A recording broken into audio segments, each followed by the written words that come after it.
Scary stuff. That nun from The Conjuring. James Corden. Clowns. Anyway, hi, I'm Giulia.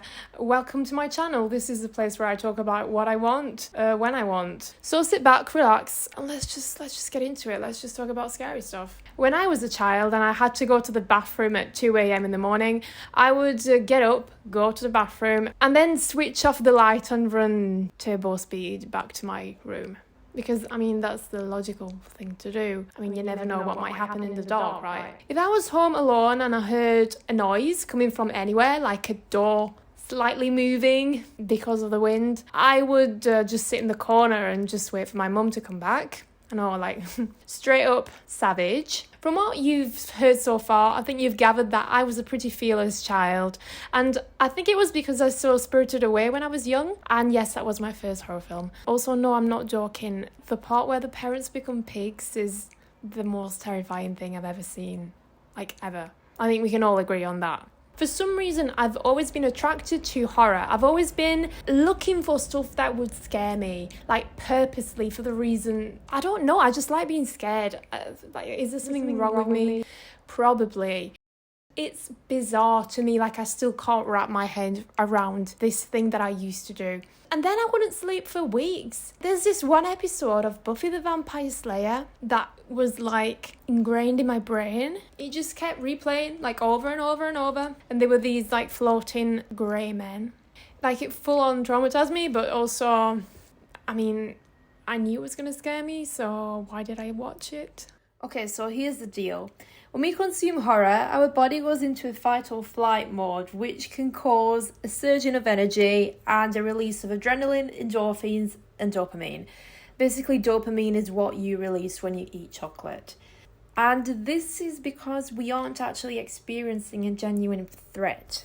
Dealing with scary stuff in a safe environment, which is detached from the scary thing itself, like watching a movie, reading a book, is inherently entertaining. For it to be entertaining, it has to be fake. Okay, not always. It can be based on a true story, but we have to be detached from the actors. We have to know that what's going on there isn't actually happening in our lives because that would be fucked up. Basically, we have to know that we are physically safe. Otherwise, we wouldn't enjoy it, duh.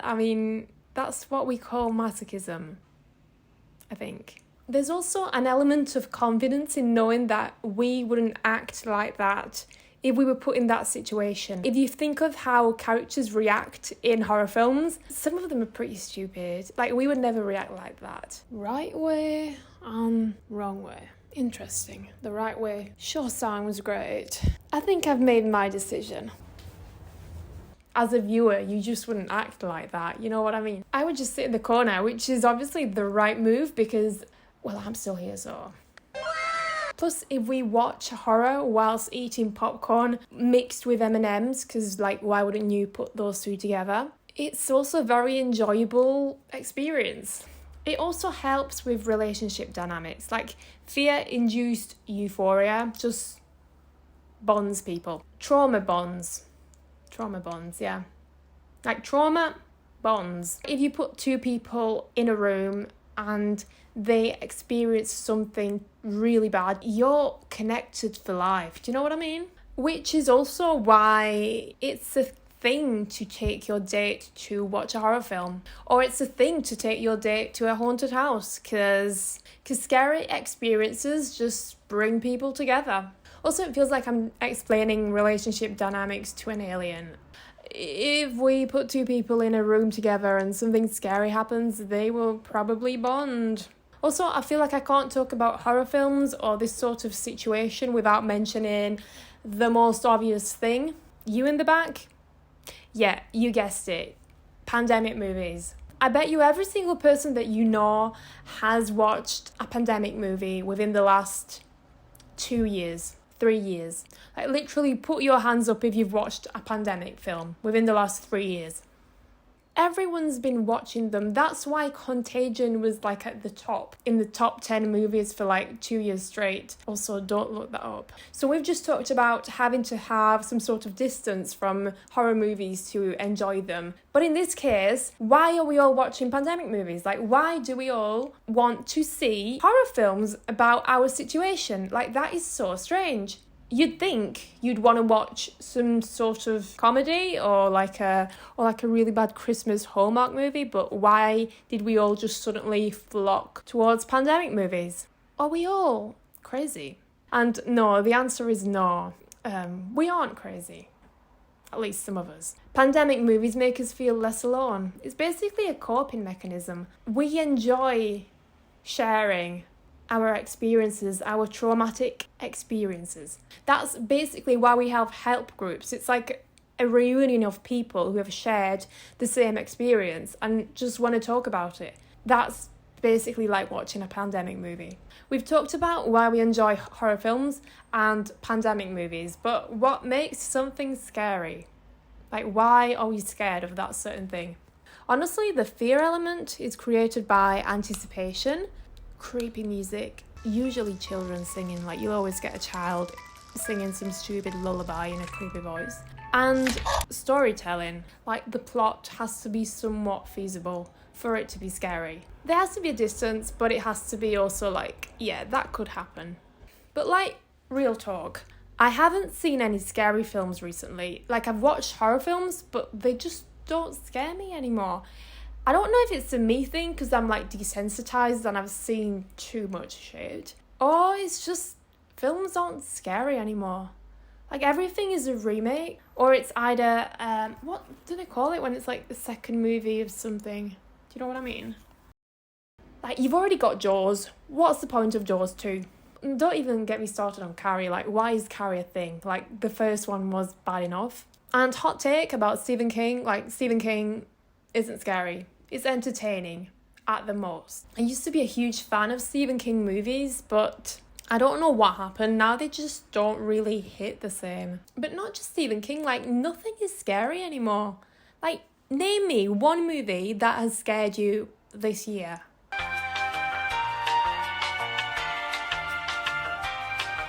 See, like, it's impossible. You can't. You just can't, because none of the films are scary anymore. Everything's already been made. Everything is a remake. Plus, they have those really stupid jump scares that aren't even scary. Like, what's the point of having a jump scare when little Cindy closes the cupboard?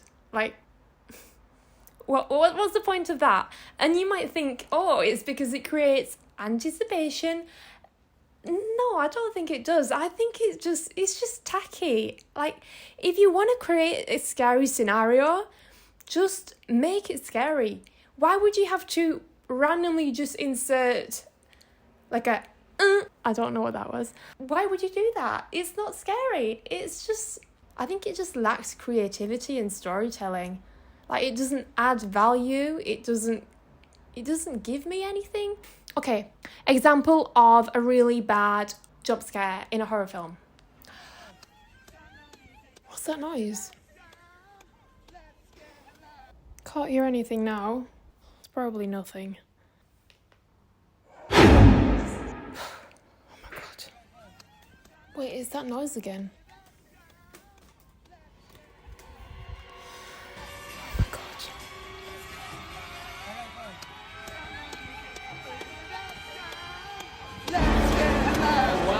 That's actually terrifying. Like, that's legit really scary. I'm quite a harsh critic because I do like my horror films. Even though they don't really scare me, I'm still going to watch stuff like The Pope's Exorcism or what was it? Yeah, I can't remember. But I'm still going to watch it because I just love stupid horror films, like bad horror films.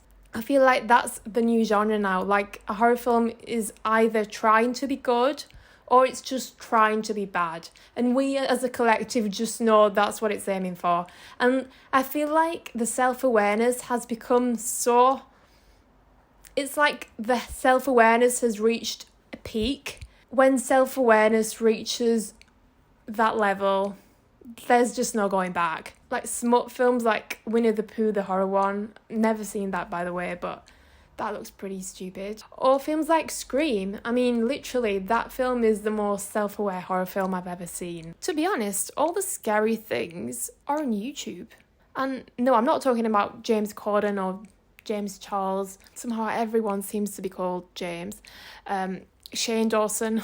Oh, I love you too. Now shut up and twerk. No, I'm not talking about them. I'm talking about salad fingers. I'm talking about creepy pastas. Like, I would believe that shit. I'd watch Squidward. Like, can we just talk about Squidward? How creepy that video was? If you know, you know. Also, Lavender Town. Like, I learned that shit on the piano. I was invested. I would get on my little computer and I would go on YouTube and just look for creepypastas. And I would believe them. But I was also kind of gullible as a child.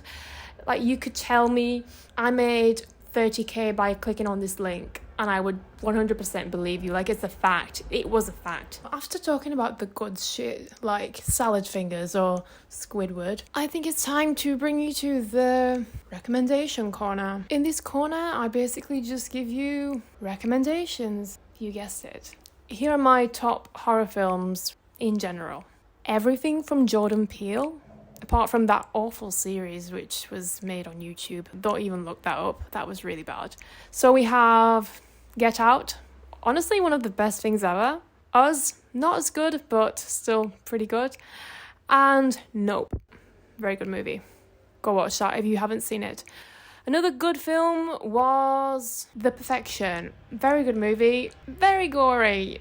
You have been warned. Let's just say watch the trailer before you end up watching the film because you might be scarred for life. Other horror films that actually made me a little bit scared were the Paranormal Activity ones, and I know these ones get a bad rep.